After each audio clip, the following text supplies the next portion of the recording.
அரசுப்பள்ளியில் ஆன்மீக போன ஜென்மத்தில் நம்ம செஞ்ச தப்பாக தான் இந்த ஜென்மத்தில் வந்து கண்ணு தெரியாமல் சென்னையில் மகாவிஷ்ணுன்ட்டு ஒருத்தர் பேசிக்கிறார், ஒரு பேச்சாளர். இல்லை மாணவர்கள் பெரிய இப்போ வந்து அதுக்கு வந்து அதே பார்வையற்ற ஆசிரியர் ஒருத்தர் எழுத்து தெரிவித்தார். இன்னைக்கு சிஎம் வரைக்கும் அறிக்கை கொடுக்குறாங்க. அரசு பள்ளியில் இந்த மாதிரி ஆன்மீக சொற்பொழிவுலாம் ஆசிரியர் சென்னையில் வந்து ஆர்ப்பாட்டம் நடந்துட்டு இருக்குங்க. தமிழகம் இந்தியா மதசார்பற்ற ஜாதி வேறுபாடற்ற இந்தியாவாக தமிழகமாக வளர்ந்து கொண்டிருக்கிறது.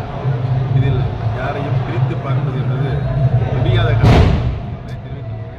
அனைவரும் ஒரு தாய் மக்கள் என்ற நிலையில் நாம் வாழ்வதற்கு நம்மை நாமே தயார்படுத்திக் 2026 எலெக்ஷன் நீங்கள் என்ன பணிகள் 2026 எலெக்ஷனுக்காக 2026 மீண்டும் இந்த இயக்கத்தை நிறுவிய புரட்சித் தலைவர் எம்ஜிஆர் அவர்கள், இதயம் டாக்டர் புரட்சித் தலைவர் அம்மா அவர்கள் இருவருடைய எண்ணங்களை நிறைவேற்றிருந்த வரையில் இருவரும் மாவட்ட தலைவர்களின் ஆசையோடு அனைத்து இந்திய அண்ணா முன்னேற்ற கழகம் மீண்டும் நாங்கள் அரியணையில் ஏறுவோம் என்பதை தெரிவிக்கிறோம். அதிமுக பாஜக கூட்டணி மறுபடியும் அமையும்.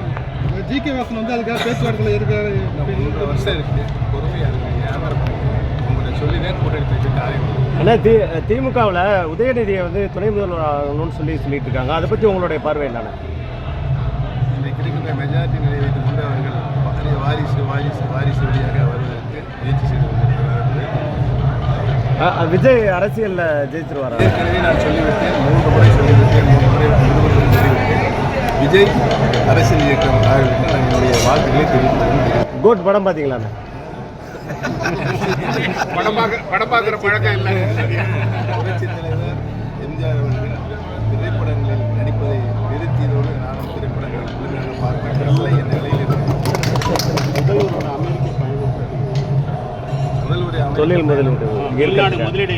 தொழில் முதலீடுகள் ஈர்ப்பதற்காக சென்றிருக்கிறார்.